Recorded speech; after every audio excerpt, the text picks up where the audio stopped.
За юу яцхан guys. За энэ жилийн ихээр би өөртөө $100,000 чаленж зарласан байгаа. Гэхдээ 71 дэх өдөр дээрээ зогсоосон.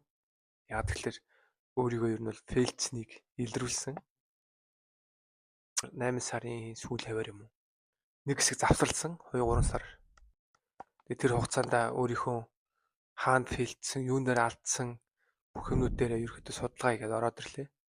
Одоо би яг Forex хийгээд жил 3 сар болж байна. Яг алдсныхаа дараа агиих бас нэлээд сэтгэл санаагаар унсан өөрийгөө фейлцнийг мэдээд тэгээд одоо ингээ Forex-а болдог ч юм уу, би ер нь чадах юм уу, чадахгүй юм уу гэдэг бодлоо амар их орж ирсэн. Гэхдээ намайг юу амар буцаагаад зоригжуулсан, урам зориг өгсөн бэ гэхээр штэ. Би бодож байгаа. Миний энэ back test хийсэн хэдэн зуун цаг тийм ээ? Forex зориулсан хэдэн зуун цаг.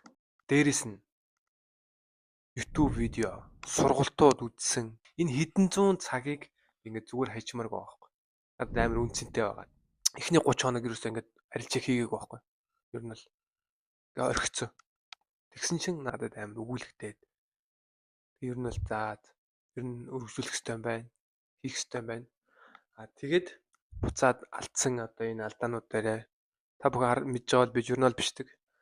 Ер нь л одоо бүгдийг нь уншаад өмнө нь юу биччихсэн, тэн дээрээ судалгаа хийгээд тэгээд оролт хийсэн одоо алдсан тэр дээр байгаа шүү дээ, түүхүүд нь тэднэрийг орж үзээд юун дээр алдсан, ямар хөдөлгөөн дээр би алдчихв, юун дээр хамгийн их алдаад байсан байна гэдэг юм 3 ширхэг юм амар том алдаа олсон. За тэрийг би дараагийн видеон дээр та бүхэн гоё ярьж өгье. Шинээр орж иж байгаа залуучууд байх юм бол дээрээс нь жил гарan 2 жил хийж байгаа ч гэсэн ашигтай арилжахгүй байгаа.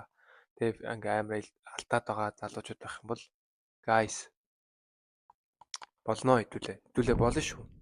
Хамгийн гол нь тууштай байх хэвээр. Тэгээ байнгын суралцах хэвээр. Өөрийнхөө капиталаараа арилжахгүй байхыг хичээгээрэй. Тэгээ дараагийн видеогоор уулзцгаая.